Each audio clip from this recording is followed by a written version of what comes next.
is not the NBA that I came into. And I expect it to evolve. Everything is constantly changing. But like, I feel like I play for the love of the game. Like I want the competition. I want to know what it feels like to win. I want to see my teammates do well. I want to see my teammates get paid. You know, like I enjoy the bonding part of it. Like we spend more time with each other than anybody. But now it's like that don't count. Regular season don't count.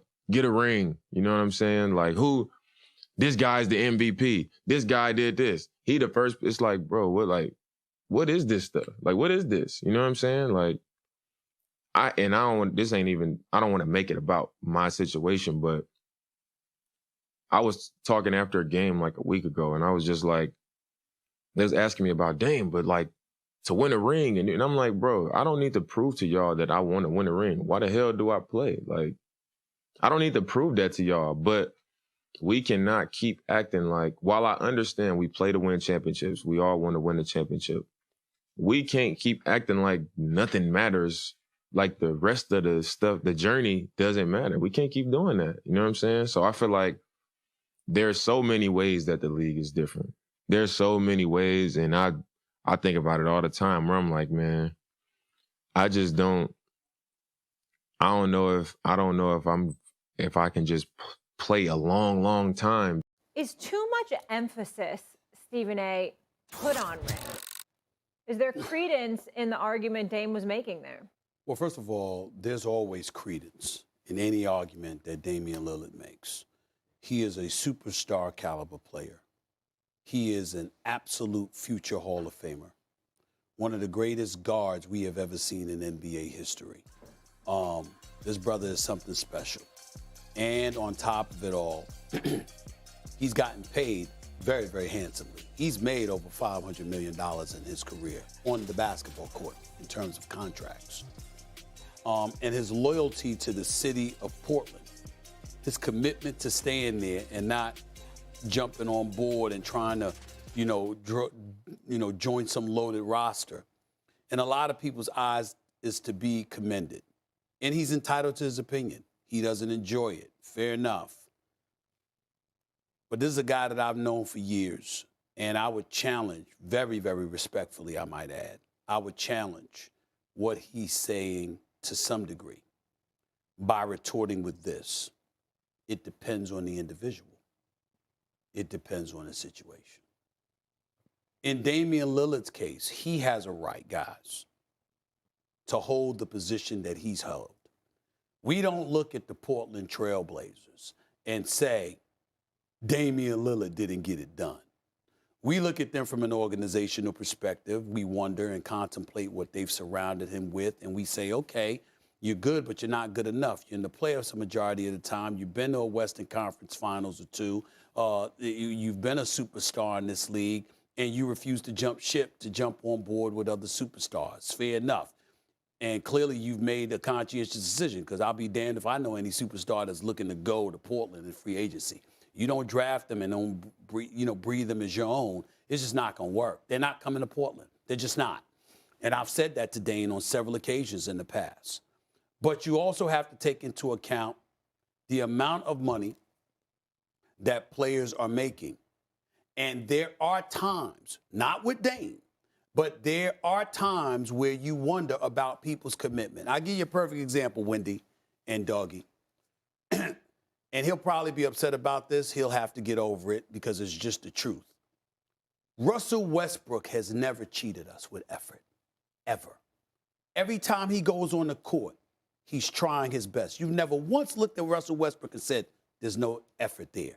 The competitive fervor is not there. He's not striving to win. You know that he is. But when he was after having an awful season as a Laker last year, and he was on a highway singing You Can't Break My Soul by Beyonce when he knew that the criticism was out there about him.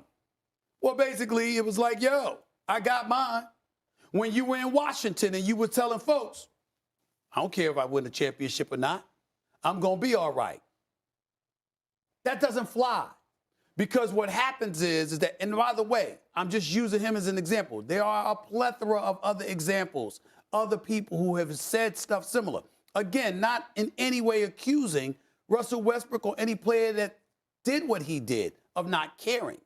The point that we're trying to make is that it looked like you were dismissive of the importance of championships. And Magic Johnson came on when he got to the Lakers. He's like, that don't fly here. This is the Lakers. We have expectations, okay? It matters. Why does that matter? Because there's an audience out there that's the paying customer. And they don't pay just to enjoy a basketball game. They invest emotionally in ultimately having a winner. Ask LeBron James or ask the city of Cleveland what LeBron James winning did for that locale. Ask the Milwaukee Bucks what having Giannis and winning a championship did for that locale.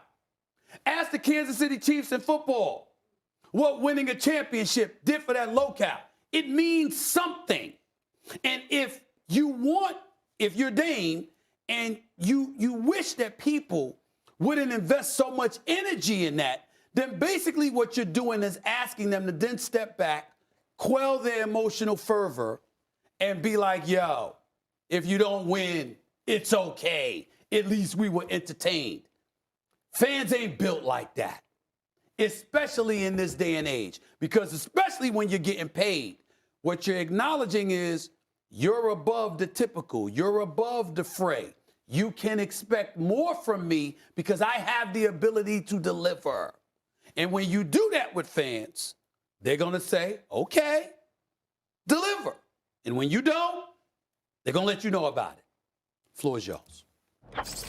So I think that there is a nuance here that, yes, you strive at the top of your profession. You want to win.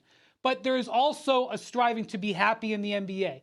And if you can be happy and if you can provide your fan base with 7, 8, 10 years of a bunch of wonderful nights to get you through the rough winter, there's something in that. And absolutely there's money. That's true. The league is incentivized staying, which is why when everybody finishes their contracts, Dame Lillard will have made more money in his career than LeBron James. And Bradley Beal, believe it or not, I don't know if LeBron will sign any more deals, but if they finish their 2 deals, Bradley Beal is going to be this close to LeBron in career earnings because he's been so incentivized to sign those contracts to stay with the Washington Wizards. And Russell Westbrook, the last 2 years, has earned more money than LeBron on his own team because those contracts that he signed, that he's still on, are when he was staying with the Thunder. The contract he's on now, believe it or not, was signed with the Thunder. So those players are incentivized to stay there, absolutely. And so that can contribute to the happiness as well. But there's more to enjoying your career and enjoying your life and from a fan base, enjoying a player than simply getting that ring. And that's what Dame is saying. And I'm telling you, in today's day and age, I feel it. I feel it out here in the field with these players. Admit it. Yeah. Ahead, First off, that Portland team was a great team in '77. Yes, it was. Bill Walton. Lucas, that's right. Walton, Lucas, Bobby yeah. Gross, Lionel Larry Hollins. Steele, Larry Hollins, Davey Twardzik. That was a great team. And the next year they were 52-10, and Walton had a broken foot and they fell apart. Came back from an 0-2 deficit on the Sixers and beat them. They won 4 straight. Good boy, Steve. 100%. They did a great job. That was the Dawkins fight with Lucas. Right, You remember that? The whole nine. And Walton was unbelievably good that year. Anyway, remember one thing about Lillard. Most of the championships are won by about 6, 7 guys.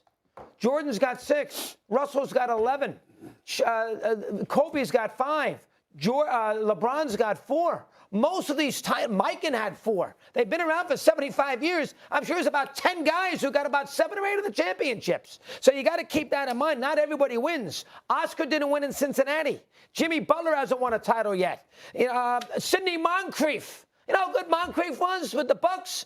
They never won it. Don Nelson won 800 games. He's in the Hall of Fame. He never coached an NBA final as a coach. So, listen, I understand that there is a scenario where, we look at Ewing and he didn't win a ring, so we think Ewing failed. I think that ring thing is more the center than I think it's any other player. I think the center, the great center in the old days, they had to win a championship. Elijah won a couple. Shaq won some. Obviously, Ewing did not. I think it's important for the center. I don't look at Lillard any less because because he hasn't Neither won do a I. championship. Nobody should. This guy's a great player. Phenomenal. And I think Wendy hit it right on the head. He's had a great career. He's made a fortune. It's a great city. It's the only game in town. Right. And he's had some fun. He had a couple of runs. So the idea, I think there is something to the idea that just because you're playing a team that can't win every year doesn't mean you're a forgotten player. Right. Lillard's not forgotten. He must think that nobody knows how good he is. You and I and Wendy, we know how good Lillard is. One of the top 10, 12 players in the league. So I think you have to keep in mind most of the titles are won by like a Russell won 11. Right. There's been 75 championships who won 11 titles. Right. But here's the part that I think, respectfully, both you and Wendy did not touch on. You're absolutely right. There's no disagreement with what y'all saying. What I'm saying is you have a lot of fans out there. They want to look at you and know you're going for it. They don't want to look at you and think, okay, I play great. We're not that good. We're in the regular. We go through the regular season. We go home. They don't want that. You want a person that's itching and scratching and clawing for the ultimate prize. When you bring up Ewing, you're in New York City. You remember how badly he wanted it. LeBron, you were in Cleveland, Wendy. You know how badly he wanted it. Whether he got it or not, he wanted it. You want to see, and certainly this doesn't apply to Damian Lillard. We're not talking about him. We're just talking about in general. You want to see players that are itching for it. If you don't get it, you don't get it. But you can't give the impression, that's perfectly all right if I don't get it. Can't do that. All right. Can't do that. Okay. Wendy, thank you so much for being with us. Just want to say one thing quick. Of that 75th anniversary team that was honored recently, 25% don't have rings. It's a lot. Wendy, thank you.